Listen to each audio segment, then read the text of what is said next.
సింహరాశి వారికి 8, 9, 10 తేదీల్లో జరగబోయేది తెలిస్తే ఖచ్చితంగా ఆశ్చర్యపోతారండి. ముఖ్యంగా ఏంటంటే గనక ఈ వ్యక్తి మీకు వెన్నుపోటు పొడవాలని చూస్తున్నారు.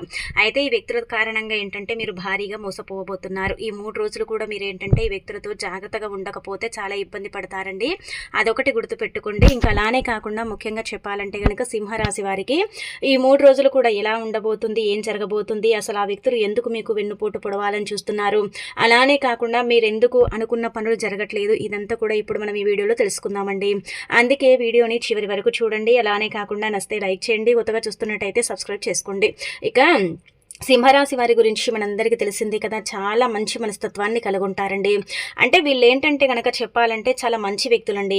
వీళ్ళ అంటే ఫేస్ చూస్తే అర్థమైపోతుంది వీళ్ళు మంచి వాళ్ళు అన్నట్టుగా ఉంటూ ఉంటారు. అందరితో ఏంటంటే ఫ్రెండ్లీగా మాట్లాడుతూ ఉంటారు, అందరినీ కలుపుకొని పోతూ ఉంటారు. అబద్ధాలు చెప్పటం కానీ, లేనిపోని సృష్టించటం కానీ, ఒకరి మీద ఏడవటం కానీ, కుళ్ళు కుతంత్రాలతో రగిలిపోవటం కానీ, ఒకరిని ఇబ్బంది పెట్టడం కానీ, బాధ పెట్టడం కానీ ఇలాంటివి అయితే వీళ్ళు చెయ్యరండి. ఇక అలానే కాకుండా ఈ సింహరాశి వారు ఏంటంటే కనుక అందరిపైన ప్రేమ, జాలి, కరుణ చూయిస్తూ ఉంటారనమాట. సింహరాశి వారు ఏంటంటే కనుక చాలా మంచి మనస్తత్వాన్ని కలిగి ఉంటారు. కాబట్టి ప్రతి ఒక్కరికి కూడా అంటే నా అనుకున్న వ్యక్తులు కావచ్చు, లేదంటే కనుక వీళ్ళకు తెలిసిన వాళ్ళకైనా కావచ్చు అండి. నిజం చెప్పాలంటే వాళ్ళు సింహరాశి వాళ్ళు ఏంటంటే వీళ్ళతో ఏదైనా పని పడినా, వీళ్ళకి ఏదైనా అవసరం ఉన్నా సరే ఖచ్చితంగా ఈ సింహరాశి వారు తోడుగా అండగా ఉండి వాళ్ళకి హెల్ప్ చేస్తూ ఉంటారు. వాళ్ళకి ఏదైనా పని పడినా ఆ పని ఏంటంటే కనుక చేసి పెడుతూ ఉంటారు. అటు డబ్బు పరంగా కావచ్చు, దేని పరంగానైనా సరేనండి. వీళ్ళు ఏంటంటే కనుక ఒక భరోసా ఇస్తారనమాట. నేనున్నా కదా, నువ్వు బాధపడకు, నేను హెల్ప్ చేస్తా అన్నట్టుగా ఒక ధైర్యం ఇస్తారండి. సింహరాశి వారు ఏంటంటే కనుక ఒకరు అంటే కొంతమంది ఉంటూ ఉంటారు కదండి, వీళ్ళు చెడిపోతే బాగుండు, వీళ్ళు పాడైపోతే బాగుండు అన్నట్టుగా కొంతమంది అనుకుంటూ ఉంటారు కదా. కానీ సింహరాశి వారు అలా కాదండి. అందరూ బాగుండాలి, అందరిలో మనం ఉండాలని కోరుకునే రకం. కాకపోతే వీళ్ళకి ఏంటంటే కనుక భగవంతుడు ఎప్పుడు కూడా కష్టాలిస్తూ ఉంటాడు. గత కొంతకాలంగా చూసుకుంటే ఏంటంటే చేసే పనుల్లో పెద్దగా కష్టాలు అంటే నష్టాలన్నమాట. అన్ని నష్టాలే, కష్టాలు పడుతూనే ఏంటంటే కనుక లైఫ్లో ముందుకు వెళుతున్నారు. ఏదైనా పని అనుకుంటే ఆ పని జరగట్లేదు, ఆ పని ఆగిపోతుంది, ఆ పని పెండింగ్లో పడిపోతుంది. ఏదైనా చేదాకా వస్తుందండి, చేజారిపోతుంది. డబ్బు కూడా చేతికి అందినట్టే అందుతుంది, కానీ మా నుంచి ఏంటంటే కనుక దూరం అయిపోతుంది, నీళ్ళలాగా ఖర్చు అయిపోతుంది. ఎందుకు మాకు ఇలా జరుగుతుంది, మేము అంటే ఎవరికి ఏం అన్యాయం చేశాం, ఎందుకు భగవంతుడు మాతో ఇలా ఆట ఆడిస్తున్నాడు అన్నట్టుగా మీరు బాధపడుతున్నారు, ఇబ్బంది పడిపోతున్నారు. ఒక కష్టం తీరగానే ఇంకొక కష్టం వస్తుంది. చెయ్యని తప్పులు కూడా మీరు ఏంటంటే కనుక కొన్ని అనుభవిస్తున్నారు. కొంతమంది సూటిపోటి మాటలతో మిమ్మల్ని ఇబ్బంది పెడుతున్నారు, బాధ పెడుతున్నారు. మీరు చెయ్యని తప్పుకి ఏంటంటే కనుక కొన్ని విధాలుగా మనం గమనించుకుంటే శిక్ష కూడా అనుభవిస్తున్నారని చెప్పొచ్చు. అంటే అందరికి ఇలానే ఉంది, అందరికి ఇలానే జరుగుతుందని చెప్పట్లేదు, కానీ మ్యాక్సిమం అయితే సింహరాశి వారికి ఇలానే జరుగుతుందన్నమాట. ఎందుకు ఇలా అవుతుంది, ఎందుకు ఇలా జరుగుతుందంటే కనుక ఒకటి గుర్తుపెట్టుకోండి, గ్రహస్థితి ఒకటి బాలేకపోవడం, గ్రహాల అనుకూలత ఉండి దైవానుగ్రహం ఉందనుకోండి, మీరు పట్టిందల్లా బంగారంలాగా మారుతుందని మీకు కూడా తెలుసు. అలానే కాకుండా ఏంటంటే కనుక మీకు మంచి ఫలితాలు కూడా వస్తాయని మీకు తెలుసు కదా. కాకపోతే ఏంటంటే ఇప్పుడు మీకు ముఖ్యంగా మనం గమనించుకుంటే రాహుకేతు ప్రభావాల వల్ల, శని ప్రభావం వల్ల, అలానే కాకుండా ఏదైనా పని అనుకుంటే జరగకపోవటం, ఆ పని పెండింగ్లో పడిపోయి దాంట్లో ఏంటంటే కనుక ఎన్నో రకాలుగా ఇబ్బందులు రావటం, ఒక పనిని పూర్తి చేద్దాం అనుకుంటే ఇంకొక పని పూర్తయిపోవటం ఇలా జరుగుతూ ఉందన్నమాట. అలా ఎందుకు జరుగుతుందంటే ఒకటి చెప్పాలంటే ముందుగా అండి మీలోనే చాలా తప్పులు ఉన్నాయన్నమాట. అంటే అందరిలో తప్పులు ఉన్నాయని చెప్పట్లేదు, కానీ మీరు ఒకసారి ఏంటంటే కనుక ఆలోచించండి. ఓపిక అనేది చాలా తక్కువైపోయింది మీలో. నిజం చెప్పాలంటే ఓపిక తక్కువ అయిపోయింది. మీరు ఏంటంటే ఎక్కువగా కోపంగా అంటే రగిలిపోతున్నారు, కోపం అనేది పెరిగిపోతుంది. ఎవరికైనా కోపం అనేది ఉంటుంది, డిప్రెషన్ అనేది ఉంటుంది, బాధ అనేది ఉంటుంది. కాకపోతే ఏంటంటే కనుక మీరు ఎక్కువగా ఆలోచించి కోపాన్ని పెంచుకొని మరీ ఏంటంటే మీరే మీ చేతులతో కొన్ని పనులను ఏంటంటే కనుక చెడగొట్టుకుంటున్నారు. ఒక పనిని అనుకుంటున్నారు, ఇంకొక పనిని మొదలు పెడుతున్నారు. ఒక పనిని పూర్తి చేద్దామనుకుని ఇంకొక పనిని పూర్తి చేసుకుంటున్నారు. కాబట్టి అది మీ తప్పే. కొంచెం ఏంటంటే కనుక మీరు ఒంటరిగా ఉన్నప్పుడు కానీ, ఒకరు కూర్చున్నప్పుడు కానీ మీరు ఏంటంటే కనుక ప్రశాంతంగా ఆలోచించండి. నేను ఎందుకు ఇలా చేస్తున్నా, నేను ఎందుకు ఇలా మారాను, నా వల్ల ఎక్కడ తప్పు జరుగుతుందని ఒకసారి ఆలోచించండి. నార్మల్గా సింహరాశి వారు ఏంటంటే కనుక ఒక్క పని చేయాలంటే 100 సార్లు ఆలోచిస్తారండి. 100 సార్లు ఆలోచించి ఆ పనిని ఏంటంటే కనుక మొదలు పెడతారు. అలా మొదలు పెట్టిన తర్వాత ఆ పని పూర్తయ్యేంత వరకు దాని వెనుకే ఉంటారండి. దాని వెనుకే ఉండి తప్పిస్తూ ఉంటారు. కాకపోతే ఇప్పుడు ఏంటంటే కనుక వీళ్ళకు కొంచెం ఓపిక తక్కువైపోయిందనమాట. అందుకే ఏంటంటే ఏదైనా పని చేస్తే అది టక్క అయిపోవాలని వీళ్ళేంటంటే ఏదైనా పర్వాలేదన్నట్టుగా చేసేస్తున్నారు. అలా చేయటం వల్ల ఏంటంటే గనక ఆ పనులు పెండింగ్‌లో పడిపోతున్నాయి. అదొకటి చూసుకోండి. కొంచెం కోపాన్ని తగ్గించుకోండి. కొంచెం ఆలోచనలు దూరం పెట్టండి. ఎక్కువగా ఏంటంటే గనక ఓవర్‌గా ఆలోచించేసి తర్వాత మీరే ఇబ్బంది పడిపోతారు. ఇది మాత్రం మీరు గుర్తుపెట్టుకోండి. ఇక ఆ తర్వాత ఈ 3 రోజులు కూడా మీకేంటంటే గనక వెన్నుపోటండి. ఎలా అంటే గనక మీరు నమ్మిన వ్యక్తుల వల్ల భారీగా మీకు నష్టం జరుగుతుందనమాట. మీరనుకోవచ్చు మీరు నమ్మిన వ్యక్తులు ఎప్పుడు మమ్మల్ని మోసం చేస్తూనే ఉంటారండి. ఇప్పుడేంటండి కొత్తగా మమ్మల్ని మోసం చేసేదంటే గనక అలా కాదండి. క్లోజ్ ఫ్రెండ్స్ అనమాట. ఎలా వెన్నుపోటు పొడుస్తారంటే గనక అసలు మీరు ఎక్స్‌పెక్ట్ చేయరనమాట. ఎంత బాధపడతారు దీని తర్వాత అనేది మీకు అర్థమైపోతుంది. గుర్తుపెట్టుకోండి. అందుకే ముందు జాగ్రత్త ఏంటంటే గనక మీరు కొంచెం అంటే ఆచితూచి అడుగులు వేయండి. ఎవరిని గుడ్డిగా నమ్మకండి. మీరేంటంటే అందరిని గుడ్డిగా నమ్మేస్తారు. నా వాళ్ళే అంటారు. అందరిని కలుపుకొని పోతూ ఉంటారు. ఆ నేచర్ బావుంది. కాకపోతే ఏంటంటే గనక నమ్మిన వ్యక్తుల వల్ల ఎప్పుడు మోసమే జరుగుతుంది అని మాత్రం మీరు మాత్రం గమనించుకోరండి. అంటే ఎలా అంటే గనక పోనీలే నా వాళ్ళే కదా మోసపోతే ఏమయ్యేదుంది అన్నట్టుగా ఏంటంటే లైక్ తీసుకుంటూ ఉంటారు. అందుకే మీకేంటంటే మీ జీవితంలో మీరు ఎదగలేకపోతున్నారు. మీరు లైఫ్‌లో ముందుకు వెళ్ళలేకపోతున్నారు. చాలా ఇబ్బంది పడిపోతున్నారు. బాధపడుతున్నారు. అసలు మీరేం చేస్తున్నారో మీకే అర్థం కాని అయోమయ పరిస్థితిలో మీరు పడిపోయారండి. కొన్ని పనులు అనుకుంటున్నారండి. ఆ పనులు ఏంటంటే గనక బాగానే సాగుతున్నాయి. కాకపోతే మధ్యలో ఆటంకాలొచ్చి ఆగిపోతున్నాయి. అలా ఆగిపోయినప్పుడు చేదాకా పనొచ్చి చేజారిపోయినప్పుడు మీరు చాలా బాధపడటం, ఇబ్బంది పడటం, ఆలోచించటం, కొంచెం ఏంటంటే గనక అనారోగ్య సమస్యల్ని మీరే మీ చేతులతో తెచ్చిపెట్టుకోవటం ఇదంతా కూడా మీ అంతట మీరే చేసుకుంటున్నారు. కాబట్టి కొంచెం ఏంటంటే గనక ఆలోచన తక్కువించుకోండి. అంటే తగ్గించుకుంటే మీకే మంచిదనమాట. ఎక్కువగా ఆలోచించుకుంటే ఏంటంటే గనక అనారోగ్య సమస్యలు కూడా వస్తాయి. డిప్రెషన్ అనేది పెరిగిపోతుంది. మళ్ళీ మీకేంటంటే గనక బీపీ ఎక్కువగా అయిపోవటం కానీ, లేదంటే గనక విపరీతంగా బాడీ పెయిన్స్ రావటం కానీ, ఇలాంటివి జరిగే అవకాశాలు అయితే ఎక్కువగా కనిపిస్తున్నాయండి. అందుకే కొంచెం ఏంటంటే ఆలోచన తగ్గించుకోండి. ఇక్కడ ఈ 3 రోజులు కూడా మీకేంటంటే చెప్పాలంటే చేసే పనుల్లో కొన్ని ఆటంకాలైతే ఎదురవుతాయండి. ఎలా అంటే పెద్ద పెద్ద ఆటంకాలైతే తాకవు కానీ చిన్న చిన్న ఆటంకాల వల్ల కొంచెం సఫర్ అవుతారు. అదొకటి చూసుకోండి. ఇంకొకటి ఏంటంటే గనక పనులు గబా చేసేయకండి. కొంచెం ఆలోచించండి. కొంచెం ఏంటంటే గనక నెమ్మదిగా పనులను ప్రారంభించండి. అప్పుడే మీరు అనుకున్న పనులు జరిగి మీకంతా కూడా మంచి జరుగుతుందనమాట. ఇక తర్వాత ఏంటంటే గనక శత్రు బాధలు ఎక్కువైపోయానండి. శత్రువులు ఏంటంటే గనక మీ మీద చాలా ఏడుస్తున్నారండి. మీరు నాశనం అయిపోవాలి, మీరు పాడైపోవాలి, మీరు లైఫ్‌లో ఎదగకూడదు, మీరు అనుకున్న గోల్ రీచ్ అవ్వకూడదు, మీరు ఎప్పుడు కూడా పేదవారిలాగే ఉండాలి, ఎప్పుడు కూడా ఒకరి కాళ్ళ కిందే బ్రతకాలి అని మీరేంటంటే గనక అంటే మీరు కోరుకోవట్లేదు, మీ శత్రువులు కోరుకుంటున్నారు. శత్రువులని కూడా చెప్పలేమండి. మనం ఏంటంటే గనక మీతోనే ఉండి, మీతోనే తింటూ, మీతోనే తిరుగుతూ, మీతోనే స్నేహం ఏర్పరచుకుంటూ, మీతో క్లోజ్‌గా మూవ్ అవుతూ, మిమ్మల్ని ఇబ్బంది పెట్టాలని, బాధ పెట్టాలని చూస్తున్నారండి. కాబట్టి ఏంటంటే కొంచెం జాగ్రత్త పడండి. ఎవరిని గుడ్డిగా నమ్మకండి. నమ్మిన వ్యక్తుల వల్ల ఎప్పుడు మీకు మోసమే జరుగుతుంది కానీ వాళ్ళ వల్ల ఏ లాభం కూడా జరగదనమాట. నా వాళ్ళు అనుకోకండి. ఆ నా వాళ్ళలో శత్రువులు ఉన్నారని గమనించుకోండి. లేకపోతే మీరే బాధపడతారనమాట. ఇప్పుడు ఈ 3 రోజులు కూడా ఏంటంటే గనక మీకు పనులు జరుగుతాయి అనుకున్నట్టుగా మీ లైఫ్ ఉంటుంది. లేకపోతే మీరు మార్చుకునే అవకాశం కూడా ఉంటుంది. దూర ప్రయాణాలు పడతాయి. ప్రయాణాలలో కూడా ఏంటంటే గనక లాభాలు కలుగుతాయి. పెండింగ్‌లో ఉన్న కొన్ని పనులు పూర్తవుతాయి. కొన్ని పనులు పెండింగ్‌లోనే పడిపోతాయి. అది కూడా మీరు చూసుకుంటే బెటర్ అని చెప్పొచ్చు. ఇక అలానే కాకుండా ముఖ్యంగా ఏంటంటే గనక డబ్బు పరంగా అండి కొంచెం ఇబ్బందికరంగా ఉంటుంది.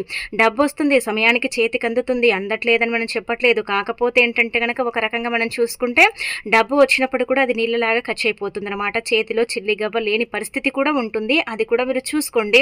ఇక అలానే కాకుండా ఇంకొకటి ఏంటంటే గనక చెప్పాలంటే వృత్తిపరంగా బాగుంటుందండి. లాభాలు ఉంటాయి. వ్యాపార పరంగా కూడా బాగుంటుంది. వ్యాపారం చేసే వాళ్లకు బాగా కలిసి వస్తుంది. ఈ 3 రోజులు కూడా ఏంటంటే గనక చెప్పాలంటే లాభాల బాటలో ప్రయాణిస్తారని చెప్పొచ్చు. ఆగిపోయిన పనులు పూర్తవుతాయి. అనుకున్నట్టుగా మీ లైఫ్ ఉండబోతుంది. మీరు మార్చుకోబోతున్నారు. అలానే వృత్తి, ఉద్యోగం, వ్యాపార పరంగా బాగా కలిసి వస్తుంది. ఉద్యోగం లేని వారికి ఉద్యోగ ప్రాప్తి కలుగుతుంది. సంతానం లేని వారికి సంతానం కలుగుతుంది. వివాహం అంటే ప్రయత్నాలు చేస్తున్నారు. నేను ప్రేమించిన వ్యక్తినే నేను అంటే వివాహం చేసుకోవాలని బాధపడుతున్నారు కదా, అలాంటి వాళ్లకు ప్రేమ పెళ్లి కూడా ఫలిస్తుంది. అంటే ఇప్పుడు చేసుకోవడం కుదరదు. కాకపోతే ఏంటంటే కనుక పెద్దల్ని ఒప్పించడం కానీ ఇలాంటివి చేసే అవకాశాలు అయితే ఎక్కువగా కనిపిస్తున్నాయి అనమాట. ఇంకా అలానే కాకుండా విద్యార్థులకండి వాళ్ళు అనుకున్న దగ్గర ఏంటంటే కనుక అడ్మిషన్స్ లభించడం కానీ, వాళ్ళు అనుకున్నట్టుగా వాళ్ళ లైఫ్ని వాళ్ళు లీడ్ చేసుకోవటం కానీ ఇలాంటివి జరుగుతాయని చెప్పుకోదగ్గ విషయం అండి. సింహరాశి వారు ఏంటంటే కనుక సింహం కదండి, సింహం ఎలా అందరినీ భయపెడుతుందో వీళ్ళు కూడా అందరినీ అలా భయపడుతూ ఉంటారండి. వీళ్ళు మాట తీర ఏంటంటే కనుక కొంతమందికి నచ్చదు. నిజం చెప్పాలంటే కనుక అంటే గంభీరంగా మాట్లాడతారు. వీరు మాట్లాడేది ఏంటంటే కనుక ముక్కు మీదే చెప్పేస్తూ ఉంటారు. ఏదున్న మొహం మీద అంటే చెప్పేస్తూ ఉంటారని కొంతమంది ఏంటంటే కనుక వీరిని ఇష్టపడరండి, అంటే అవాయిడ్ చేస్తూ ఉంటారు. అయినా పర్వాలేదులే నాకంటూ కూడా అంటే బంధువర్గము, ఫ్రెండ్స్ సర్కిల్ ఉంది కదా అని వీళ్ళేంటంటే పెద్దగా పట్టించుకోరు. కానీ మొహం మీద చెప్పేస్తారండి. ఏదున్నా మొహం మీద చెప్పేయటం, ఏదైనా ఉంటే ముక్కుసూటిగా మాట్లాడటం ఇలాంటివి చేస్తూ ఉంటారు. దానివల్ల ఏంటంటే గనక వీళ్ళే నష్టపోతూ ఉంటారు. వీళ్ళకి ఇబ్బంది కలుగుతుంది కాబట్టి అదొకటి చూసుకోండి. ఇంకా మిగతా అదంతా కూడా బానే ఉంటుంది. ఏ పని చేసినా, ఏదైనా సీక్రెట్ విషయాలున్నా సరే ఎవరితో పంచుకోకండి. దానివల్ల మీకు నష్టం జరగటంతో పాటు లాభం అయితే జరగదు. ఇది గుర్తుపెట్టుకోండి. ఇక ఆ తర్వాత ఇక్కడ చూసుకుంటే ఏంటంటే గనక ఈ 3 రోజులు కూడా అండి బానే ఉంటుంది. పెద్దగా నష్టాలున్నాయని చెప్పట్లేదు. అలా అని ఏంటంటే గనక కష్టాలు ఎక్కువగా ఉన్నాయండి, చాలా కష్టపడిపోతారని కూడా చెప్పట్లేదు. ఏదున్నా కానీ పర్వాలేదులే అంటే ఇంకా ఈ రోజు లైఫ్ నడుస్తుంది కదా, ఇది నడిపించుకుందాం అన్నట్టుగా ఉంటూ ఉంటారు. కానీ 3 రోజులు బాగానే ఉంటుంది. కొన్ని సార్లు ఏంటంటే కనుక గ్రహాలు అనుకూలించక, కొన్ని పరిస్థితులు సరిగ్గా లేక కొంచెం ఏంటంటే ఇబ్బంది పడతారు. కానీ మిగతాదంతా కూడా పర్ఫెక్ట్ అని చెప్పొచ్చు. మిగతాదంతా కూడా బాగానే ఉంటుందన్నమాట. ఇంకా ఆ తర్వాత ఇక్కడ గమనించుకుంటే ఏంటంటే కనుకనండి, కొత్తగా బిజినెస్ స్టార్ట్ చేయాలి, బిజినెస్ను రాణించాలనుకుంటున్నారు కదా, అంటే బిజినెస్లో అంటే డబ్బు కోసం కొంచెం ఆగిపోయామండి, మేము ఇతరులను కూడా డబ్బు అడిగామండి కానీ వాళ్ళు సమయానికి ఇవ్వమని చెప్పారు అన్నట్టుగా ఏంటంటే కనుక బాధపడుతున్నారు కదా. కానీ ఒకటి గుర్తుపెట్టుకోండి, మీరు అడిగిన వారు మీకు ధనం ఇస్తారండి, ఖచ్చితంగా ఇస్తారు. ఇది బండ గుర్తు మీరు పెట్టుకోండి. కావాలంటే కనుక మీరు ఎవరినైతే డబ్బు అడిగారో వాళ్ళు మీకు అంటే మీరు అనుకున్న సమయానికి డబ్బు మీ చేతికి అందుతుంది, వాళ్ళు ఇస్తారు ఖచ్చితంగా. అప్పు కావచ్చు, లేదంటే కనుక మీకు తెలిసిన వాళ్ళ దగ్గర నుంచి మీరు తీసుకోవటం కావచ్చు, ఇలాంటివి అయితే జరుగుతాయని చెప్పొచ్చు. ఇక ఓవరాల్గా చూసుకుంటే 3 రోజులు బాడే ఉంటుందన్నమాట, ఇబ్బంది లేదు. కాకపోతే ఏంటంటే కనుక మీకు నరదిష్టి మాత్రం విపరీతంగా ఉందండి. ఆ నరదిష్టి వల్ల కూడా మీరు సఫర్ అయిపోతున్నారు, ఇబ్బంది పడిపోతున్నారు, బాధపడుతున్నారు కదా, అది కూడా మీరు గుర్తుపెట్టుకోండి. నరదిష్టి వల్ల ఏంటంటే కనుక చాలా వరకు కూడా అండి మీరు అంటే సఫర్ అవ్వటం అనేది జరుగుతుందన్నమాట. ఈ నరదిష్టి ఉంటే కూడా అండి మీరు అనుకున్న పనులైతే అనుకున్న సమయానికి జరగదు, అంటే జరగవు, అనుకున్నట్టుగా మీ లైఫ్ ఉండదు. మీరు ఒకటి అనుకుంటే ఇంకొకటి జరిగిపోతుంది, మీరు ఇంకొకలాగా ఆలోచిస్తే ఇంకొకలాగా అయిపోతుంది అనమాట. నరదిష్టిని ముందుగా ఏంటంటే కనుక తొలగించుకోండి, నరదిష్టిని దూరం చేయండి. ఈ మధ్య కాలంలో మీకు మాత్రం విపరీతంగా నరదిష్టి పెరిగిపోయింది, దానివల్ల మీరు చాలా కోల్పోతున్నారు.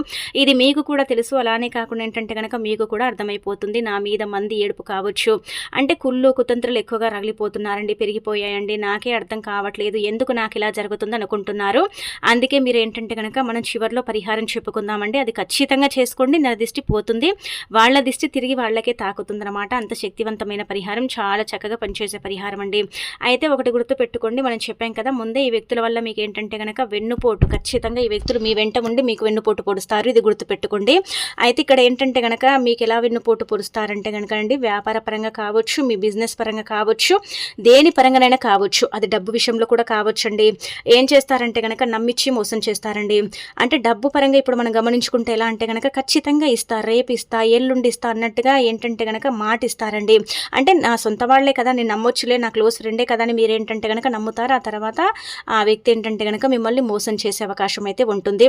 ఆ తర్వాత ఏంటంటే కనుక ఒక వ్యాపారం పెట్టుకోవడానికి, ఏదైనా సరే షాప్ పెట్టుకుందాం అనుకుంటున్నారా, లేదంటే కనుక ఏదైనా బిజినెస్ని స్టార్ట్ చేయాలి, నాకు ఒక మంచి ప్లేస్ కావాలి అన్నట్టుగా ఏంటంటే మీరు మీ ఫ్రెండ్ నుంచి కానీ ఇలా తీసుకోవటం అనేది జరుగుతుంది. ఆ వ్యక్తి ఇచ్చినట్టే ఇచ్చి మళ్ళీ వెనక్కి తీసుకుంటారు. అది ఒక పెద్ద వెన్నుపోటు పొడవటం అనేది మనం చెప్పొచ్చు. ఎందుకంటే ఇచ్చినట్టే ఇచ్చి మళ్ళీ తీసుకోవటం అనేది నమ్మక ద్రోహము. అలానే కాకుండా ఏంటంటే కనుక మాట తప్పటం కూడా అవుతుంది, వెన్నుపోటు పొడిచినట్టే కదండి. ఇంకా అలానే కాకుండా ఇంకొకటి ఏంటంటే కనుక ఇలా ఇచ్చినట్టే ఇచ్చి మళ్ళీ తీసేసుకోవటం జరుగుతుంది. మీ ఆశలన్నీ కూడా అడే ఆశలు అయిపోతాయండి. ఇలా జరిగే అవకాశాలు అయితే ఎక్కువగా కనిపిస్తున్నాయి. కాబట్టి మీరేంటంటే కనుక దేని మీద కూడా ఎక్కువగా ఇంట్రెస్ట్ పెట్టడం కానీ, ఆశ పెట్టుకోవటం కానీ ఇలాంటివి అయితే చేయకండి. వాటి వల్ల మీకైతే నష్టం చేకూరుతుంది. అంటే మీరు ఎవరిని కూడా గుడ్డిగా నమ్మకండి. నా స్నేహితుడే కదా, నా ప్రాణ స్నేహితుడు కదా, నా క్లోజ్ ఫ్రెండ్ కదా, అలా చెయ్యడలే, మంచివాళ్లే అనుకుంటారు. కానీ ఆ మంచితనం అనేది ఏంటంటే కనుక ఒక నాటకం అన్నమాట. మిమ్మల్ని మోసం చేయటమే అతని కాన్సెప్ట్. కాబట్టి నమ్మకండి. ఎవరైనా ఏదైనా సరే ఇస్తామంటే అది మీ చేతికి వచ్చి మీరు దాన్ని ఉపయోగించుకున్నంత వరకు కూడా నమ్మటం అనేది మీకే నష్టం. కానీ మీరు అంటే నమ్మకండి. అలానే కాకుండా ఏంటంటే కనుక ఇస్తారు కదా అని మీరు హ్యాపీగా కూడా ఫీల్ అవ్వకండి. ఇవ్వచ్చు, ఇవ్వకపోవచ్చు. దానివల్ల ఏంటంటే కనుక మీకు కొంచెం ఏంటంటే నమ్మక ద్రోహం జరుగుతుంది, ఒక పెద్ద వెన్నుపోటు అని చెప్పొచ్చు. అటు డబ్బు పరంగా నష్టపోతారు, ఇటు ఏంటంటే కనుక వ్యాపార పరంగా అంటే ఒక మంచి బిజినెస్ పెట్టుకోవాలని ఒక మంచి స్థలాన్ని కోల్పోయే అవకాశం అయితే ఎక్కువగా ఉంటుందన్నమాట. ఇది జరుగుతుంది. ఇంకా అలానే కాకుండా కొంతమంది ఏంటంటే కనుక మీ మీద అబద్ధాలు చెప్పి మిమ్మల్ని ఇబ్బంది పెట్టి బాధ పెడతారండి. అది కూడా మీరు గుర్తుపెట్టుకోండి. ఆ తర్వాత ఏంటంటే మీతో ఉన్నట్టే ఉండి మీ యొక్క పర్సనల్ విషయాలన్నీ కూడా మీ శత్రువులకు వాళ్ళు తెలియజేస్తూ ఉంటారు. అది కూడా చూసుకోండి. అందుకే ఎవరితో ఎలాంటి విషయాలైతే పంచుకోకండి. నా వ్యక్తులను మీరు పంచుకుంటారు కానీ నా వ్యక్తుల్లోని శత్రువులు ఉన్నారని మీరు గమనించుకోండి. మీ విషయాలన్నీ కూడా బయటికి వెళుతున్నాయి, బట్టబయలవుతున్నాయి. అలానే కాకుండా ఆ విషయాల పరంగానే ఏంటంటే కనుక మిమ్మల్ని శత్రువులు తొక్కేయాలని చూస్తున్నారు. కాబట్టి ఎవరితో కూడా అంత పర్సనల్గా అంత సీక్రెట్గా ఏంటంటే కనుక ఎలాంటి విషయాలు అయితే చెప్పుకోకండి. ఈ విషయాలు ఏంటంటే కనుక చెప్పుకోవడం వల్ల మీకే నష్టం జరుగుతుందన్నమాట. అది గుర్తుపెట్టుకోండి. ఇక మిగతాదంతా కూడా బాగానే ఉంటుందండి. ఇటు చూసుకుంటే ఏంటంటే కోర్టు కేసుల పరంగా మీదే పై చేయి అవుతుందండి. కోర్టులో ఏదైనా అంటే మీకు సంబంధించిన కేసులు నడుస్తున్నా, లేదంటే కనుక మీకు సంబంధించిన భూమికి ఆస్తులకు తగాదాలు ఉంటాయి కదండి, అలాంటి వాటి పరంగా కూడా మీకు ఏంటంటే కనుక పై చేయి అవుతుందని చెప్పొచ్చు. ఓవరాల్గా చూసుకుంటే ఈ 3 రోజులు కూడా మీకు అంతగా అనుకూలంగా ఉంది అని మనం చెప్పట్లేదు, లేదని చెప్పట్లేదు. ఒక 50% అనుకూలిస్తే 50% అనుకూలంగా లేదండి. కాబట్టి కొంచెం జాగ్రత్తగా ఉండండి. మీరేంటంటే రూపాయి సంపాదించినా కానీ ఒక 2 రూపాయలు సంపాదించినట్టు కనిపిస్తూ ఉంటారు ఇతరులకు. మీ తత్వం అనేది అలా ఉంటుంది. మీరు ఏది కూడా నా దగ్గర ఉందని చూయించుకోరు. కాకపోతే నలుగురు ఏంటంటే కనుక మీ దగ్గర లేకపోయినా ఉందని క్రియేట్ చేస్తూ ఉంటారు మీ చుట్టుపక్కల వాళ్ళే. కాబట్టి కొంచెం జాగ్రత్తగా ఉండండి. ముఖ్యంగా ఏంటంటే కనుక ఇద్దరు స్త్రీలతో మీరు జాగ్రత్తగా ఉండకపోతే మీరు ఇంకా చాలా నష్టపోతారనమాట. ఈ వ్యక్తులు మీకు వెన్నుపోటు పొడిచినప్పటికీ కూడా ఇద్దరు వ్యక్తులు ఏంటంటే కనుక చెప్పాలంటే ఈ 3 రోజుల్లో మీ మీద నిందలు వేయబోతున్నారు. ఆ ఇద్దరు స్త్రీలు ఏంటంటే ఒకటి వచ్చేసి ముఖ్యంగా చెప్పాలంటే కనుక ఇక్కడ మీ పేరుతో ఉండే స్త్రీనే అండి, ఎం లెటర్ స్త్రీనే. ఇంకొకటి వచ్చేసి ఏంటంటే ఎస్ లెటర్ స్త్రీ అనమాట. కొంచెం జాగ్రత్తగా ఉండండి. మిగతా అదంతా కూడా బాగానే ఉంటుంది, పెద్దగా ఇబ్బంది అయితే ఉండదనమాట. మీరు ఎక్కువగా ఏంటంటే ఆ శివారాధన చేస్తూ ఉండండి. పరమశివుడి దయ వల్ల, పరమశివుడి అనుగ్రహం వల్ల మీరు లైఫ్లో ముందుకు వెళ్ళే అవకాశం ఉంటుంది. పరమశివుడి ఆశీస్సుల వల్ల ఏంటంటే కనుక మీరు కోల్పోయినవన్నీ కూడా మళ్ళీ తిరిగి పొందుతారు. మీరు అనుకున్నట్టుగా మీ లైఫ్ ఉంటుంది. మీరు అనుకున్న పనులన్నీ కూడా జరుగుతాయి. మీకు హ్యాపీనెస్ అనేది ఉంటుంది, సాడ్నెస్ అనేది దూరం అయిపోతుంది.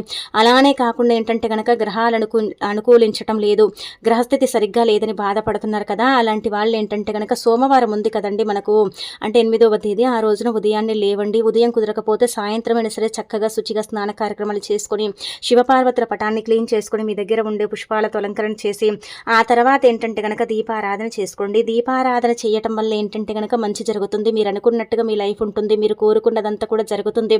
దీపం పెట్టడం వల్ల ఏంటంటే ముఖ్యంగా చెప్పాలంటే కనుక జాతక సమస్యలు, గ్రహ దోషాలు, అనేక రకాల సమస్యల నుంచి కూడా మీరు బయటపడే అవకాశం అయితే ఉంటుంది. అది కూడా మీరు గుర్తు పెట్టుకొని ఈ పని అయితే చెయ్యండి. ఇంట్లో ఒకవేళ పెట్టడం కుదరకపోతే మరీ విపరీతంగా జీవితం అస్సలు బాగాలేదండి, అంత బాధలే అండి, అన్ని కష్టాలే అండి, అన్ని ఇబ్బందులే అండి అనుకుంటారు కదా, అలాంటి వాళ్ళు వెళ్ళి ఏంటంటే కనుక శివాలయం ప్రాంగణంలో గజస్తంభం దగ్గర దీపారాధన చెయ్యండి. ఆ విధంగా కూడా మీకు బాగా కలిసి వస్తుంది కదా, ఆ విధంగా కూడా మీకు బాగుంటుంది కదా. కాబట్టి ఈ విధంగా కూడా మీరు చేసుకోవచ్చు అనమాట. ఇలా కూడా చేసేసి ఏంటంటే రిజల్ట్ అనేది పొందొచ్చు అని చెప్పొచ్చు. కాబట్టి ఇది కూడా మీరు పాటించవచ్చు. ఇక ఆ తర్వాత ఏంటంటే ఇంకొకటి ఏంటంటే కనుక పరమశివుడి దయ వల్ల మీకు అంతా కూడా 90% మంచి జరిగే అవకాశం అయితే ఉంటుంది. శివుడు ఎన్ని కష్టాలు ఇస్తాడో, ఎన్ని బాధలు ఇస్తాడో, శివయ్యని తలుచుకుంటే అన్ని కష్టాల నుంచి, అన్ని బాధల నుంచి మిమ్మల్ని బయటపడిస్తారు. ఇది గుర్తుపెట్టుకోండి. అనంతరం వచ్చేసి నరదిష్టి నివారణ పరిహారం అండి. ఇది కూడా చక్కగా పనిచేస్తుంది. ఏమీ లేదు, ఒక నిమ్మకాయ తీసుకోండి. 3 రోజులు వరుసగా ఏంటంటే కనుక దిండు కింద పెట్టి పడుకోండి. తెల్లారి లేచిన తర్వాత 3 రోజులు అయిపోయిన తర్వాత దాన్ని ఏంటంటే కనుక ఇంటి బయట ఎడమకాలి మడమ కింద పెట్టి తొక్కేయండి. అలా తొక్కడం వల్ల నరదిష్టి పోవడంతో పాటు మీరు అనుకున్న పనులు జరుగుతాయి. మీరు అనుకున్నట్టుగా మీ లైఫ్ ఉంటుంది. మీరు సక్సెస్ బాటలో ఏంటంటే కనుక ప్రయత్నించే అవకాశం అయితే ఉంటుంది. అలానే కాకుండా మీకు అంతా కూడా మంచి జరుగుతుంది. పెద్దగా ఏంటంటే ఇబ్బంది అనేది ఉండదు. ఇది చాలా శక్తివంతమైన పరిహారం కాబట్టి చేసుకోండి. కాబట్టి ఏంటంటే ఈ పరిహారం చాలా శక్తివంతమైనది కాబట్టి మర్చిపోకుండా చేసుకోండి. అంత మంచి జరుగుతుంది. చాలా అద్భుతమైన ఫలితాలు అయితే వస్తాయి. మీ జీవితం అనేది పూర్తిగా మారిపోయి మీరు పట్టిందల్లా బంగారం అవుతుందన్నమాట. ఈ 3 రోజులు కూడా మీకు బ్రహ్మాండమైన ఫలితాలు రాబోతున్నాయి. అలానే కాకుండా నష్టాలు కూడా ఏర్పడుతున్నాయి. కాబట్టి జాగ్రత్తగా ఉండండి. ఎవరిని కూడా గుడ్డిగా నమ్మకండి. ఎవరికి కూడా ఇలాంటి విషయాలు అయితే చెప్పకండి, పెద్దగా పంచుకోకండి ఎవరితో కూడా మీ పర్సనల్ విషయాలని. మిగతా అదంతా కూడా బాగుంటుంది. ఆ పరమశివుడే మీ కష్టాలను, బాధలను తీసేసి మీకు సుఖాలను ఇస్తాడని చెప్పుకోదగ్గ విషయం అండి.